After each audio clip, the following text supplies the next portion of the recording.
John Kelly sang with Orbital in the Paralympic opening ceremony. Mary Laver carried the Olympic torch. This is her first ever demonstration. London's High Court became a focus of disabled anger this afternoon over the government's plan to close the Independent Living Fund, which supports severely disabled people.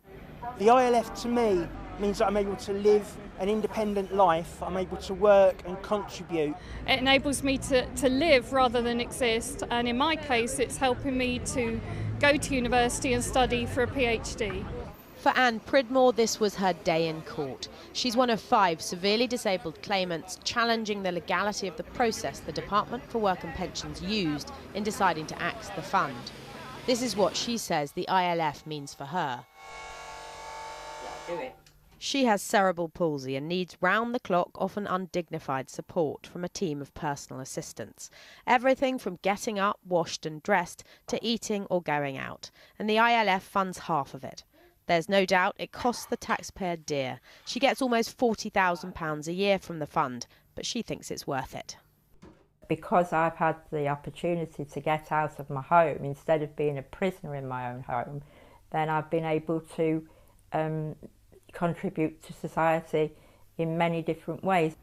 Anne's worried her charity work, along with independence we all take for granted, won't be possible after 2015 when the fund is axed. The government's reallocating the money to local authorities, but it isn't ring-fenced. She says cash-strapped councils will look at options other than hands-on care. For many here, that's a euphemism for leaving them alone with an allocation of incontinence pads. Nobody wants to be in that position. No non-disabled person wants to sit in a soiled incontinence pad or be in one at night. So it's one of the biggest fears. It's a basic right to be able to go to the toilet when you want to go to it. The Department for Work and Pensions told Channel 4 News. The ILF was closed to new users in 2010, and we are now devolving funding to local authorities to ensure the remaining users have their needs met in a single, cohesive system. Nearly 1.6 million disabled people across the UK already receive support through local authority and devolved administration's social care arrangements. This sight is becoming much more common. Disabled people taking to the streets to protest. They say they're being unfairly targeted by the government. The impact of the government's overall disability reforms has been put at 105,000 working-age disabled people who'll miss out on essential care. Other figures show there's already a £1.2 billion funding gap in social care for disabled people, with 40% not getting enough care support to meet basic needs.